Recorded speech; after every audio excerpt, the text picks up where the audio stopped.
এই 10টা কাজের একটাও যদি কেউ করে তবুও ঈমান ভেঙে যাবে, ঈমান বিধ্বংসীকারী বিষয়। তখন আবার তাকে পুনরায় শাহাদা দিয়ে ইসলামে প্রবেশ করতে হবে, মুমিন হতে হবে, ঈমানদার হতে হবে। জানার দরকার নাই, খুবই গুরুত্বপূর্ণ। তো আমি শুধু আজকে পয়েন্টগুলো বলবো, ইনশাল্লাহ এরপরে কখনো বিস্তারিত কথা হবে ইনশাল্লাহ। তো লিখে নেন, এটাও লিখেও নিতে পারেন, কোনো অসুবিধা কিছু নাই। ঈমান বিধ্বংসী কয়টা বিষয়? আবার বলছি, ঈমান বিধ্বংসী কয়টা বিষয়? ওই যে উদাহরণ দিলাম, অজু করেছেন, এখন যদি কারো ধরেন কেউ বমি করে ফেললো বা ইস্তেঞ্জা করে ফেললো, অজু থাকবে? গোসলে থাকবে? থাকবে না। এরকম ঈমান বিধ্বংসী কিছু বিষয় আছে যেগুলো করলে ঈমান বের হয়ে যাবে, চলে যাবে।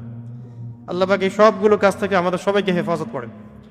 তাহলে এখন আমরা যে কয়েকটা বিষয় বলছি, ঈমান বিধ্বংসী 10টা বিষয়। 1 নাম্বার, আল্লাহর সাথে শিরক করা। আল্লাহর সাথে শিরক করা, ওই যে শিরক নিয়ে তো আলোচনা হয়েছে বিস্তারিত এখানে বেশ কয়েকদিন। তাওহীদ নিয়ে কথা হয়েছে। শিরক মানুষের কথায় হয়ে যায়, কাজে হয়ে যায়, আকীদায় হয়ে যায়, চিন্তায় হয়, দর্শনে হয়, ইবাদতের ক্ষেত্রে হয়। এরকম বহু ক্ষেত্র আছে শিরকের। তো শিরক সম্পর্কে বিস্তারিত জানতে হলে তাওহীদ এবং শিরকের উপর যে কিতাবগুলো আছে এগুলো বাসায় কিনেন, পড়েন। যেগুলো বুঝবেন না আলেমদেরকে জিজ্ঞাসা করবেন। তাহলে প্রথম কথা হলো, আল্লাহ পাকের সাথে শিরক করা যাবে না। শিরক করলে ঈমান ছুটে যাবে। এই বিষয়ে সূরা নিসার মধ্যে 48 নম্বর এবং 116 নম্বর আয়াতে আল্লাহ পাক ইরশাদ করেছেন, ইন্নাল্লাহা লা ইয়াগফিরু আন ইউশরাকা বিহি ওয়া ইয়াগফিরু মা দুনা যালিকা লিমান ইয়াশা। নিশ্চয়ই আল্লাহ তাআলা তার সাথে শিরকের গুনাহ ব্যতীত অন্য যে কোনো গুনাহ যাকে ইচ্ছা মাফ করতে পারেন। নিশ্চয়ই আল্লাহ রাব্বুল আলামিন তার সাথে শিরকের গুনাহ ক্ষমা করেন না, এছাড়া অন্য যে কোনো গুনাহ যাকে ইচ্ছা ক্ষমা করতে পারেন। তওবা করলে শিরকের গুনাহ মাফ হবে, তওবা না করে শিরকের উপর মৃত্যুবরণ করলে অবস্থা ভয়াবহ। যার আমল নামায় শিরক থাকবে নিশ্চিত জাহান্নাম, আর যার আমল নামায় শিরক থাকবে না, যত গুনাহই থাক, একদিন না একদিন জান্নাত। যার আমল নামায় শিরক থাকবে, জাহান্নাম ছাড়া রাস্তা নাই, ওই অবস্থায় মারা গেছে, ওই অবস্থায় মারা গেছে আর কি। আর যার আমল নামায় শিরক নাই, অন্য হয়তো পাপ আছে, আল্লাহ পাক চাইলে যে কোনো পাপ মাফ করতে পারেন। তবে শিরকের সাথে এখানে কুফরও থাকতে পারে, কুফর থাকলেও একই অবস্থা। তো এক কথায় সূরা নিসা আল্লাহ রাব্বুল আলামিন বলেছেন যে আল্লাহ রাব্বুল আলামিন তার সাথে শিরকের গুনাহ ক্ষমা করেন না বা করবেন না, এছাড়া যে কোনো গুনাহ আল্লাহ পাক যাকে ইচ্ছা ক্ষমা করতে পারেন। এছাড়া সূরা মাঈদার 72 নম্বর আয়াতেও ইরশাদ করা হয়েছে যে ইন্নাহু মান ইউশরিক বিল্লাহ ফাকাদ হারামাল্লাহু আলাইহিল জান্নাহ। এটা তো আপনারা জানেনই, ওয়া মাওয়াহুন নার ওয়া মা লিয-যালিমিনা মিন আনসার। যে নিশ্চয়ই আল্লাহ রাব্বুল আলামিন বলছেন যে নিশ্চয়ই যে ব্যক্তি শিরক করে, নিশ্চয়ই যে ব্যক্তি শিরকে লিপ্ত হয়, আল্লাহ পাক তার জন্য জান্নাত হারাম করে দেন। নিশ্চয়ই যে ব্যক্তি শিরকে লিপ্ত হয়, আল্লাহ পাক তার জন্য জান্নাতকে হারাম করে দেন এবং তার বসবাস করার স্থান হবে জাহান্নাম বা আগুন। ওয়া মা লিয-যালিমিনা মিন আনসার, এবং জালেমদের কোনো সাহায্যকারী নেই। তো এই শিরকের অনেক প্রকারভেদ আছে, এগুলো নিয়ে ইনশাআল্লাহ পরে কখনো বিস্তারিত কথা বলবো। এর আগেও বলা হয়েছে। তো মনে রাখবেন, মানুষের কথায় শিরক হয়ে যায়, কাজে শিরক হয়ে যায়, চিন্তায় শিরক হয়, আকীদায় শিরক হয়, ইবাদতের মধ্যে শিরক হয়। এছাড়াও গোপন শিরক বা রিয়া, খফি, শিরকুল খফি, এগুলো শিরকের অন্তর্ভুক্ত। এটা হলো 1 নাম্বার, ঈমান বিধ্বংসী 10টা বিষয়। প্রথমটা হলো আল্লাহর সাথে শিরক করা। 2 নাম্বার, আল্লাহ এবং বান্দার মাঝে মধ্যস্থতাকারী স্থাপন করা। আল্লাহ এবং বান্দার মাঝে মধ্যস্থতাকারী স্থাপন করা। আবার বলছি যে আল্লাহ এবং তার বান্দার মাঝে ওই যে তৃতীয় কোনো পক্ষকে দাঁড় করানো। যেমন আবু জেহেলদের যুগে চলে যান, আবু জেহেলরা বলতো কি, আবু জেহেল, আবু লাহাব, উতবা সাহেব, তারা বলতো যে মা না'বুদুহুম ইল্লা লিয়ুকাররিবুনা ইলাল্লাহি যুলফা। তাদেরকে প্রশ্ন করা হতো যে তোমরা লাত, উজ্জা, হবল, মানাত এগুলো মূর্তির পূজা কেন করো? তারা বলতো যে মা না'বুদুহুম ইল্লা লিয়ুকাররিবুনা ইলাল্লাহি যুলফা। আমরা তো শুধু এই জন্যই তাদের ইবাদত করি যে এই মূর্তিগুলো আমাদেরকে আল্লাহর কাছে পৌঁছায় দিবে, মানে এই মূর্তিগুলো আমাদেরকে আল্লাহ পর্যন্ত পৌঁছায় দিবে। এই যে মধ্যস্থতাকারী স্থাপন করা, এখনো বাংলাদেশের প্রেক্ষাপটে বহু কবর পূজারী, মাজার পূজারী এইভাবেই এই আকীদাই পোষণ করে না। একটা তো হলো শহীদরা সুপারিশ করবেন, আল্লাহর ওলিগণ সুপারিশ করবেন, নবীগণ সুপারিশ করবেন, মুহাম্মদ সাল্লাল্লাহু আলাইহি ওয়াসাল্লাম সুপারিশ করবেন। এইটা তো আল্লাহ রাব্বুল আলামিনের দেয়া, ইখতিয়ারে করবেন। আর কেউ যদি আকীদা পোষণ করে যে কবর শায়িত ব্যক্তি আমাকে সন্তান দিতে পারে, আমার ভালো মন্দের মালিক, আমার কথা শুনে আমি দোয়া করলে আমার কথায় জবাব দিবে, তো মুশরিক।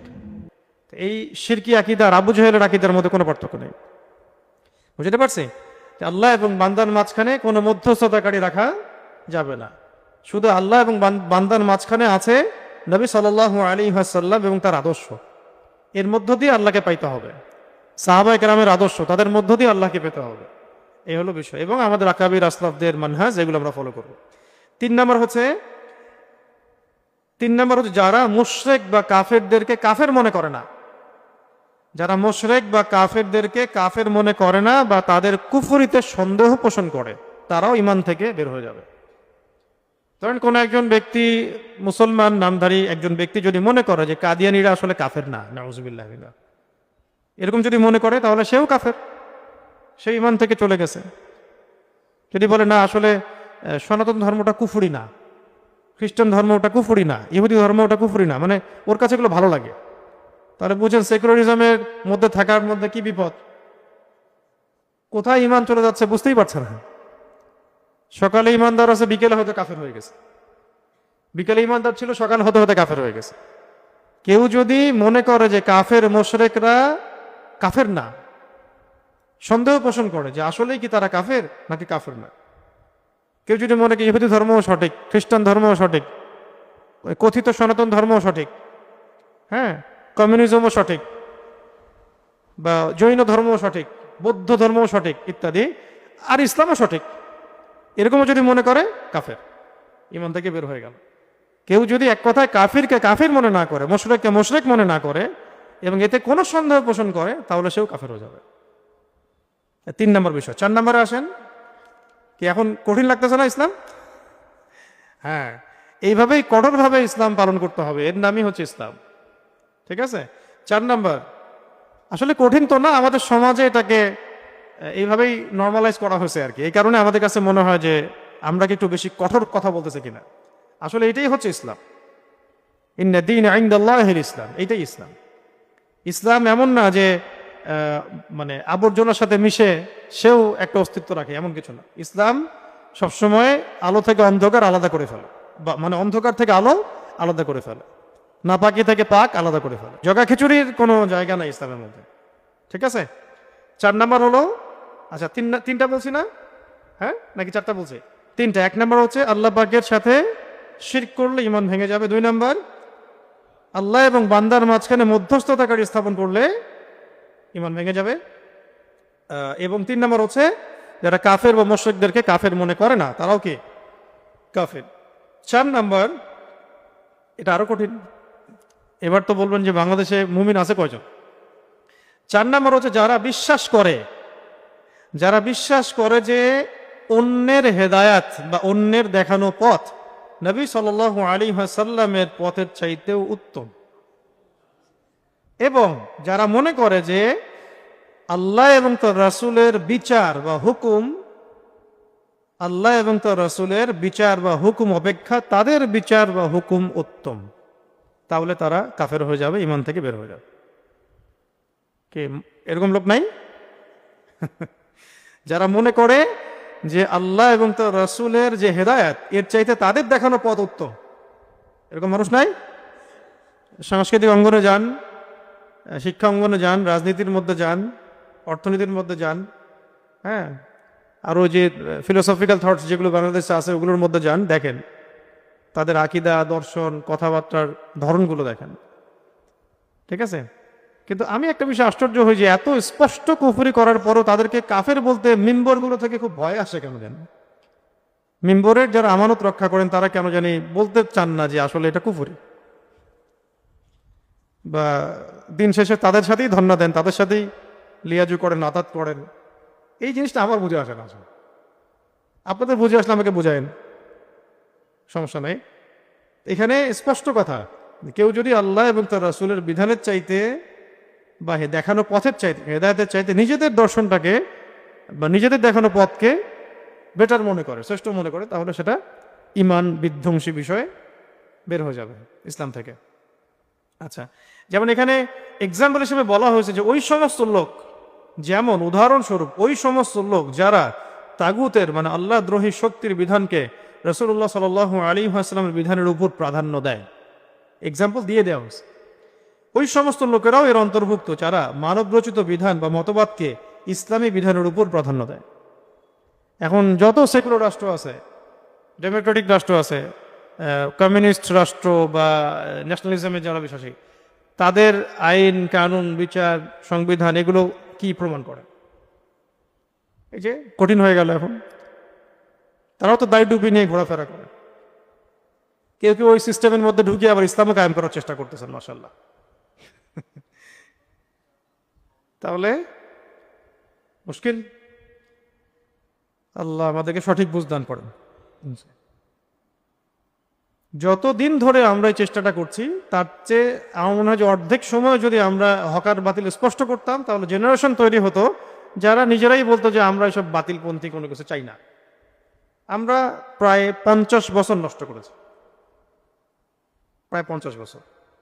এখন যে একটা মানে হাইপ দেখা যায়, বা বুঝুক না বুঝুক ইসলাম, আল্লাহ, রসুল, শরিয়া, ইমারা, আল্লাহর আইন, এগুলোর প্রতি যে মহব্বতটা দেখা যায় একটা প্রজন্মের মধ্যে, এই মেহনতটা কিন্তু আপনি 30 বছর আগের জেনারেশনের মধ্যে এইভাবে হয়তো পাবেন না। এটা খুব ভেরি রিসেন্ট এটা দেখা যাচ্ছে মাশাআল্লাহ, যে বাংলাদেশের মাটিতে একটা জেনারেশন এরকম কথা বলছে বা আকীদা পোষণ করছে। তাহলে যদি আমরা 50 বছর থেকে ট্রাই করতাম তাহলে আরো বেটার হয়তো নিশ্চয়ই। তা ঠিক আছে, এখন থেকে আমাদের কাজ হচ্ছে আরো 20 বছর চেষ্টা করা। চল 5 নাম্বার শোনেন। 5 নাম্বার হচ্ছে যে ব্যক্তি, এবার তো মুশকিল, আরো কঠিন, যে ব্যক্তি রাসূলুল্লাহ সাল্লাল্লাহু আলাইহি ওয়াসাল্লাম যা নিয়ে এসেছেন, যে ব্যক্তি রাসূল সাল্লাল্লাহু আলাইহি ওয়াসাল্লাম যা নিয়ে এসেছেন মানে দ্বীন ইসলাম, কুরআন, সুন্নাহ, এই তো যা নিয়ে এসেছেন সে অনুযায়ী আমল করে, সে অনুযায়ী আমলও করে, কিন্তু এই দ্বীনের কোনো বিষয়ের উপরে ক্রোধ রাখে বা বিদ্বেষ রাখে বা অবজ্ঞা পোষণ করে, সেও কাফের। মানে কঠিন বিষয়। মানে আপনি আল্লাহ এবং তার রাসূলের পক্ষ থেকে যা এসেছে মানে দ্বীন ইসলাম, কোরআন এবং সুন্নাহ, এর উপরে ধরেন আমলও করছেন কেউ একজন, কিন্তু ইসলামী কোনো বিধানের উপরে সে হিংসা তো না, বিদ্বেষ পোষণ করে, তাচ্ছিল্য করে অথবা এটাকে অবজ্ঞা করে, সেও কাফের। আপনি 5 ওয়াক্ত নামাজ পড়ছেন, দিনের অনেক বেসিক ফান্ডামেন্টাল পালন করছেন, কিন্তু বলছেন আর পর্দার বিধান এই যুগে চলে নাকি, ব্যাস ইসলামী আইন এই যুগে চলে নাকি, কাফের হয়ে গেল। বুঝতে পারতেছি? সে নিজে কিন্তু পালন করে, নামাজও পড়ে, রোজাও রাখে, হজও করে, মাঝে জাকাতও দেয়, কিন্তু ইসলামের কোনো বিধানের উপরে সে কি করে, বিদ্বেষ পোষণ করে অথবা তাচ্ছিল্য করে, অবজ্ঞা করে, কাফের হয়ে যাব। এই ফিল্টারে এখন থাকেন, এই ফিল্টারে এখন থাকতে থাকেন চারপাশে, দেখেন কি হয়। এখানে মূলনীতি বলা হয়, বাকিগুলো আপনারাই আপনাদের ইন্টেলেকচুয়াল জায়গা থেকে বের করবেন। 6 নম্বর হচ্ছে, 6 নম্বরটাও শুনেন, এটা আরো মুশকিল। যে ব্যক্তি রাসূল সাল্লাল্লাহু আলাইহি ওয়াসাল্লামের দ্বীনের কোনো অংশ নিয়ে ঠাট্টা বিদ্রুপ করবে, সেও কাফের। দ্বীনের কোনো অংশ নিয়ে কেউ যদি একটু ঠাট্টা বিদ্রুপ করে, সেও কে, কাফের। দাড়ি রাখছে, এর বললো উদাহরণ আপনার, হুজুর হয়েছিস বেটা, দাড়ি রাখছিস, কি কাকে টিটকারি করলো, দাড়িকে, বাস ইমান হারা হয়ে গেল, ইমান হারা হয়ে গেল। টুপি পরে ঘুরে বেড়াইস, মুশকিল। ইসলামী পোশাক পরছিস, হ্যাঁ, এগুলা পোশাক পরলে মানুষ তো পিছায় যায়, বিশ্ব আগায় যাচ্ছে, তুই পিছায় যাচ্ছিস। হ্যাঁ, নতুন নতুন হুজুরগিরি দেখাচ্ছিস। হ্যাঁ, ইমান বিধ্বংসী কথা এগুলা, ইমান বিধ্বংসী কথা। আল্লাহ পাক কি বলেছেন শুনেন, একটা আয়াত আছে, এই যে কুল আবিল্লাহি ওয়া আয়াতিহি ওয়া রাসূলিহি কুনতুম তাস্তাহজিউন, আপনি বলুন হে নবী মুহাম্মদ সাল্লাল্লাহু আলাইহি ওয়াসাল্লাম, তোমরা কি আল্লাহর সাথে বা আল্লাহ পাকের হুকুম আহকামের সাথে এবং রাসূলের সাথে ঠাট্টা বিদ্রুপ করছো? লা তা'তাযিরু, তোমরা ওযর পেশ করিও না, তোমরা কোনো ওযর পেশ করিও না। কদ কাফারতুম বা'দা ঈমানিকুম, তোমরা ঈমান আনার পরে এই ঠাট্টা বিদ্রুপের মধ্য দিয়ে কুফরি করেছ, আল্লাহ পাক বলছে। আর কিছু লাগবে দলিল? এটা সূরাতুল তাওবার মধ্যে আসছে 65-66 নম্বর আয়াতে। কুল আবিল্লাহি ওয়া আয়াতিহি ওয়া রাসূলিহি কুনতুম তাস্তাহজিউন, বলো তোমরা কি আল্লাহ এবং তার রাসূল বা আল্লাহর আয়াত সম্পর্কে ঠাট্টা বিদ্রুপ করতেছো? লা তা'তাযিরু, ওজর দেখাও না, এক্সকিউজ দেখাও না যে ভুল হয়ে গেছে এই কারণে করছো এই কারণে। কদ কাফারতুম বা'দা ঈমানিকুম, তোমরা ঈমান আনার পরে আবার কুফরি করেছো। তসলিমা নাসরিন টাইপের মহিলাদের কি হবে? এরা যারা শাহবাগী তাদের কি হবে? বামদের কি হবে? প্রগতিশীলতার নামে যারা যারা ইসলাম বিদ্বেষী তৎপরতা কি হবে? প্রথম আলোর কি হবে? পত্রিকার কি হবে? লিখনির কলামগুলোর কি হবে? কার্টুন যারা আঁকতেছে ব্যঙ্গ বিদ্রুপ কি হবে? সাতেনদের কি হবে? আপনাদের এখনো মনে হয় যে আপনারা একদম ইসলামী রাষ্ট্রে বাস করেন বাংলাদেশে? আপনারা এখন যুদ্ধক্ষেত্রে আছে, বুঝতে পারেন না জিনিসটা। ফেসবুকে ঘুরেন তো বেশি, মনে হয় যে খেলাফত তো কায়েম হয়ে গেছে ফেসবুকে। ফেসবুকে তো অনেক খেলাফত তো ফেসবুকে কায়েম হয়ে গেছে, খালি আইনটা বাস্তবায়ন করা বাকি, এরকম মনে হয়। বাস্তবতায় আসেন মাঠে ময়দানে, দেখবেন যে বহু দূর, এখনো বহু দূর। পুরো সিস্টেমটা ইসলাম বিদ্বেষী, পুরো সিস্টেমটা ইসলাম বিদ্বেষী। এখানে আপনারা গোরাবা, আমরা গোরাবা। গোরাবা মানে কি? অপরিচিত। আপনি পরিপূর্ণরূপে ইসলাম পালন করতে যান, আপনি সমাজে গোরাবা হয়ে যাবেন। কিন্তু এগুলি ইসলাম। এভাবে যদি কেউ জীবন করতে পারে, ঈমান নিয়ে মরতে পারবে। ঈমান নিয়ে মৃত্যুবরণ করাটাই সবচেয়ে বড় কথা। ঈমান নিয়ে মৃত্যুবরণ করাটাই সবচেয়ে বড় কথা, এবং কিয়ামতের মাঠে সফল হওয়াটাই সবচেয়ে বড় কথা। দুনিয়ায় কি হয়ে যায় যাক, এটা মাছির পাখার পরিমাণও মূল্য নেই আল্লাহ পাকের কাছে। একটা মাছির পাখার পরিমাণ মূল্য আল্লাহ পাকের কাছে নাই এই দুনিয়া। আর আমরা দুনিয়াতে সাবিত করতে চাই, দুনিয়াতে বড় হইতে চাই, দুনিয়াতে সবার চোখে মানে আল্লাহর ওলি হয়ে থাকতে চাই। আল্লাহ পাকের কাছে আমার অবস্থান কি, সেটাই সবচেয়ে বড় কথা। এবং পরিপূর্ণ ঈমান নিয়ে আমরা পরকালের যাত্রা করতে পারতেছি কিনা, এটাই সবচেয়ে বড় কথা। আল্লাহ পাক আমাদের তৌফিক দান করেন। তাহলে ইসলামের কোনো বিষয় নিয়ে কেউ যদি ঠাট্টা বিদ্রুপ করে, কি হবে? ঈমান থেকে বেরো যাবে। 7 নাম্বার জাদু করা। 7 নাম্বার কি? জাদু করা। কেউ যদি জাদু করে, জাদুবিদ্যার চর্চা করে, হ্যাঁ, যে কোনো কারণেই করুক, স্বামী স্ত্রীর মধ্যে মিল মহব্বত সৃষ্টি করার জন্যও কেউ যদি জাদু করে, এই জাদু হারাম, কুফরি, কবিরা গুনাহ। আর বাকি অন্য উদ্দেশ্যে করলে তো শেষ। তো এটা সূরাতুল বাকারায় 102-3 নম্বর আয়াতের দিকে বিস্তারিত ওই বড় একটা আয়াত আছে, ওয়াত্তাবিউ মা তাতলু শায়াতিনু আলা মুলকি সুলাইমান, একদম পুরো একটা পড়বেন, এখানে পুরো ডিটেলস দেওয়া আছে। তো জাদুবিদ্যা নিয়ে এখানে একটা তালিমে আমি ধরে ধরে সব বলে দিয়েছিলাম যে চিকিৎসার জন্য কি করতে হবে, জাদু কি, কেন। ওই ক্লিপটা হয়তো আছে, আপনারা দেখে নিন। আজকে আর ডিটেলস বলছি না, এতটুকু বলছি, জাদু যারা প্র্যাকটিস করে, চর্চা করে, উমর রাদিয়াল্লাহু আনহুর যুগে তাদেরকে হত্যা করা হতো। এটা হচ্ছে একটা মৃত্যুদণ্ডের সমপরিমাণ শাস্তি আর কি। এটা এখন ঘরে ঘরে ঘরে ঘরে ঘরে ঘরে বলবো না, কিন্তু এলাকায় এলাকায় ঠিকই চলছে না? পোস্টারিং করে, অনলাইনে অ্যাড দিয়ে তান্ত্রিক কবিরাজ এগুলো জাদু করতেছে। এগুলো থেকে বাঁচতে হলে অবশ্যই কোরআনের সাথে সম্পর্ক রাখতে হবে, ফরজ ওয়াজিব ঠিকঠাক মতো আদায় করতে হবে, পাক পবিত্র থাকতে হবে, নিয়মিত দোয়া দরুদ মাসনুন যে জিকির আজগার এগুলো করতে হবে। ইনশাআল্লাহ আল্লাহ পাক এগুলো থেকে হেফাজত করবেন। ঠিক আছে? 8 নাম্বার হলো, 8 নাম্বারটা আরো কঠিন হয়ে যাচ্ছে মনে হয়। 8 নাম্বারটা হচ্ছে যে কাফের মুশরিকদের পৃষ্ঠপোষকতা করা এবং মুসলমানদের বিরুদ্ধে তাদেরকে সাহায্য করা। করলে ঈমান ধ্বংস হয়ে যাবে, ঈমান বের হয়ে যাবে।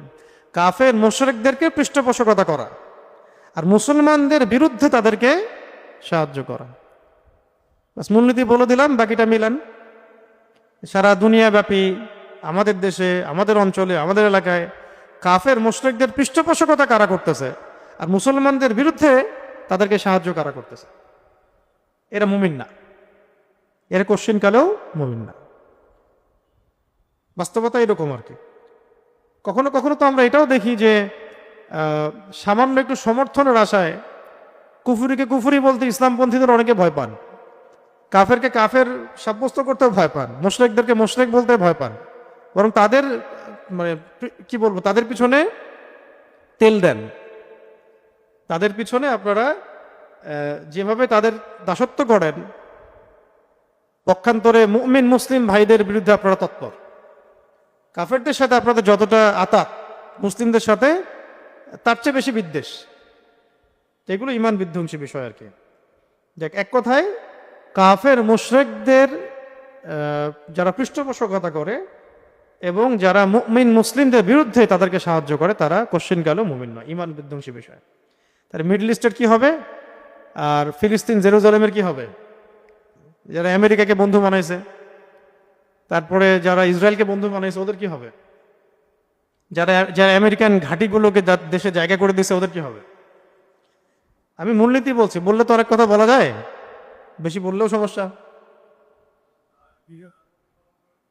হ্যাঁ হ্যাঁ, আমেরিকার জন্মদিন পালন দেখি নাই, শুনছি একজনের কাছে যে আমেরিকারও নাকি জন্মদিন আছে। আর ও তো সামনে মরবে, ও তো মৃত্যু দিবস সামনে ওর। এটা নিশ্চিত লিখে রাখেন যে আমেরিকার পতন খুবই নিকটে ইনশাআল্লাহ। কিন্তু ওর পতনের পরে আবার আরেক বড় জালেম আত্মপ্রকাশ করতে যাচ্ছে আর কি। ওটা শেষবারের মতো, এটা লাস্ট টাইম। এরপরে আর জুলুমের অস্তিত্ব থাকবে না ইনশাআল্লাহ পৃথিবীতে। সবকিছু একটা শেষ আছে আর কি। তো এটা এমন একটা মানে মূলনীতি, এই মূলনীতির মধ্যে অনেক কিছু পড়ে যাচ্ছে। যারা কাফের মুশরিকদের বিরুদ্ধে যারা কাফের মুশরিকদেরকে পৃষ্ঠপোষকতা করে এবং মুমিনদের মুসলিমদের বিরুদ্ধে ওদেরকে সাহায্য করে। বুঝেন, একদম আফিয়া সিদ্দিকা থেকে শুরু করে ওয়ার্ল্ড অ্যাফেয়ার্সে সব মিলান এর মধ্যে পড়বে না? এর মধ্যে পড়বে। 9 নম্বর, যে ব্যক্তি বিশ্বাস করে, এটা আমাদের সমাজে আছে, যে ব্যক্তি বিশ্বাস করে যে এমন কিছু মানুষ আছে যাদের জন্য আল্লাহ এবং তার রাসূলের শরীয়ত মানার দরকার নাই। হ্যাঁ, এমন আকীদার কিন্তু অনেক মানুষ আছে আমাদের সমাজে। যে কুষ্টিয়া যান, লালনের দরবারে যান, ওরা বলবে যে ওরা তো মুসলমান, এগুলো আপনাদের জন্য, নামাজ রোজা হজ জায়গাতে এগুলো আপনাদের কাজ, আমরা অনেক উপরে উঠে গেছি। অনেক দরগার মধ্যে এগুলো চলতেছে। বিশাল বড় পীর সাহেব, সমাজ এলাকায় খুব নাম, নামাজ পড়ে না, বলবে যে আমার নামাজ লাগে না, ওটা তোমাদের স্তর, আমি ইয়াকিনের স্তরে পৌঁছাই গেছি। এইরকম আর কি। এরকম আছে না অনেক মানুষ সমাজে। তো এই বিষয়টা খেয়াল রাখবেন যে এই শরিয়া মানতে আমরা সবাই বাধ্য। এমন কোনো ব্যক্তি নাই যে এর ঊর্ধ্বে চলে যেতে পারে। নবী সাল্লাল্লাহু আলাইহি ওয়াসাল্লামকে সর্বশেষ কঠিন অসুস্থতার সময়ও তিনি কাঁধে ভর দিয়ে মসজিদে এসে নামাজ পড়েছেন। এরা আবার কত বড় হয়ে গেল যে এদের আবার শরীয়ত লাগে না। আল্লাহ পাক আমাদেরকে সব ভণ্ডামি থেকে হেফাজত করেন। আর সবচেয়ে শেষে সেটা হলো, এটা আমরা এর মধ্যে পড়ে যাচ্ছি আর কি। আল্লাহ পাক আমাদেরকে হেফাজত করেন। সেটা হলো আল্লাহ পাকের দিন ইসলাম থেকে এবং দিনই ইলম শিক্ষা করা থেকে সম্পূর্ণ গাফেল থাকা। এটা আমাদের এবার ইয়াং জেনারেশনকে মিলাবে। এটা আমাদের শিক্ষা ব্যবস্থায় পড়বে যে আল্লাহ রাব্বুল আলামিনের দিন ইসলাম থেকে সম্পূর্ণ গাফেল থাকা। কোনো ফিকিরই নাই দিন নিয়ে, কোনো চিন্তাই নাই, না নামাজ, না তিলাওয়াত, না জিকির, না দিন শেখার কোনো ফিকির, না ওস্তাদদের কাছে যাওয়ার চেষ্টা, মানে কিছুই নাই। দিন নিয়ে কোনো মাথা ব্যথা নাই, দিনের সাথে কোনো কানেকশন নাই। এটা একটা কুফরি, ইমান থেকে বের হয়ে গেছে, ইমান নাই। এখানে এটাও অ্যাড করা হয়েছে ইসলামী শিক্ষা গ্রহণ করা থেকে বিরত থাকা এবং সেই অনুযায়ী আমল না করা। ইসলামী শিক্ষা গ্রহণ করা থেকে বিরত থাকা এবং সেই অনুযায়ী আমল না করা, এটাও ইমান বিধ্বংসী বিষয়। এর মধ্যে আমাদের পুরো কিশোর সমাজ, যুব সমাজ, তরুণ তরুণী সবাই পড়ে যাচ্ছে, শিক্ষা ব্যবস্থাও পড়ে যাচ্ছে এর মধ্যে। তো এই 10টা বিষয় জানা খুব জরুরি। তো এই 10টা বিষয়ে যদি কারোর মধ্যে থাকে বা 10টার একটাও থাকে, তাহলে অবশ্যই খাস বা খালেস তওবা করে বের হয়ে আসতে হবে এবং এই 10টা বিষয় থেকে মুক্ত একটা জীবন গড়তে হবে। এটাই হচ্ছে আমাদের এই দুনিয়ার জীবনের চ্যালেঞ্জ। তো আজকে আমরা খুব অল্প সময়ের মধ্যে কি জানলাম? ইমান বিধ্বংসী কয়টা বিষয়? 10টা বিষয় জানলাম। তাহলে